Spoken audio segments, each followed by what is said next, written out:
మేము ఇప్పుడు bread omelette చేయబోతున్నాం. దానికి కావాల్సిన పదార్థాలు ఫస్ట్ ముందుగా బ్రెడ్ తీసుకున్నాము, 5 eggs తీసుకున్నాము.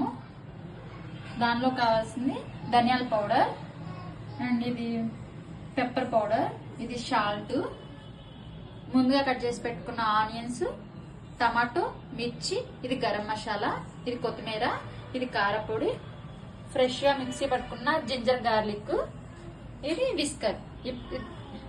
ఈ ఎగ్ వేసుకొని ఇవన్నీ మిక్స్ చేసుకొని ఇప్పుడు మన రెసిపీ.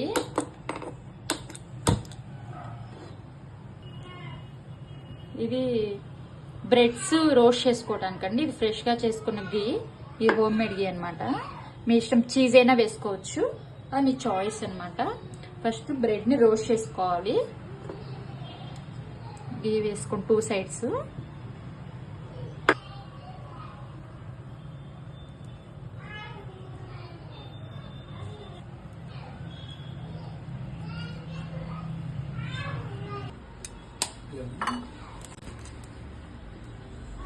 టూ ఎగ్స్ వేసాను. తర్వాత కొంచెం పెప్పర్ పౌడర్ వేసాను, ఇది ధనియాల పౌడర్, ఇది గరం మసాలా, సాల్ట్ తగినంత వేసుకోవాలి, red chilli powder, ginger garlic paste అండి. ఇవన్నీ మీ టేస్ట్ తగ్గట్టు వేసుకోవచ్చు. తర్వాత టమాటో, మిర్చి, ఆనియన్స్, కొత్తిమీర కొని మనం ఇలా మిక్స్ చేసుకోవాలి. అప్పుడు పఫీగా వస్తుందండి ఆమ్లెట్. మధ్య మధ్యలో ఇది కాలిందో లేదో చూసుకోవాలండి. ఇది రెడ్డిష్ గా రావాలి. అయిపోయింది చూడండి, ఇలా రావాలి. రోస్ట్ అయింది, అప్పుడు రోస్ట్ అయింది. రోస్ట్ అయింది కదండి, ఇవి తీసి పక్కన పెట్టుకోవాలి.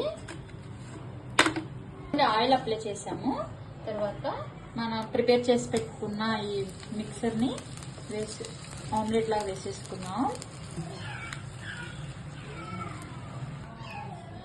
నేను దీనిలో పెప్పర్ ఎందుకు యాడ్ చేశానంటే, పెప్పర్ తింటే ఇమ్యూనిటీ పవర్ కూడా పెరిగిద్ది అంటండి. చూడటానికి మన పిజ్జాలా ఉంది కదా, కానీ పిజ్జా కాదండి. అన్ని యాడ్ చేయటం వల్ల ఈ కలర్ వచ్చింది. ఇది కాలిందండి, అందుకని చెప్పి ప్రిపేర్ అయింది కదా. ఇప్పుడు ఇలా బ్రెడ్ ముందుగా ప్రిపేర్ చేసుకున్న బ్రెడ్ దీని మీద పెట్టాలి.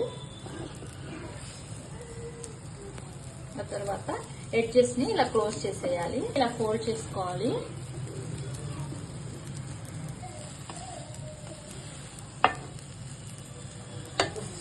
This is bread omelette ready. ప్లేట్లో ఇప్పుడు సర్వ్ చేసుకుందాం. మధ్యలో ఇలాంటి వాళ్ళకి దూరంగా ఉండండి.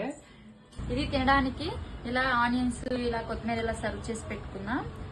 మా పాప పెట్టి చూద్దాం, ఒకసారి టేస్ట్ చూపిద్దాం.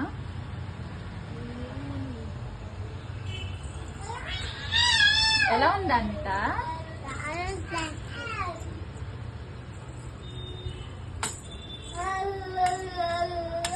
ఎలా ఉందమ్మా?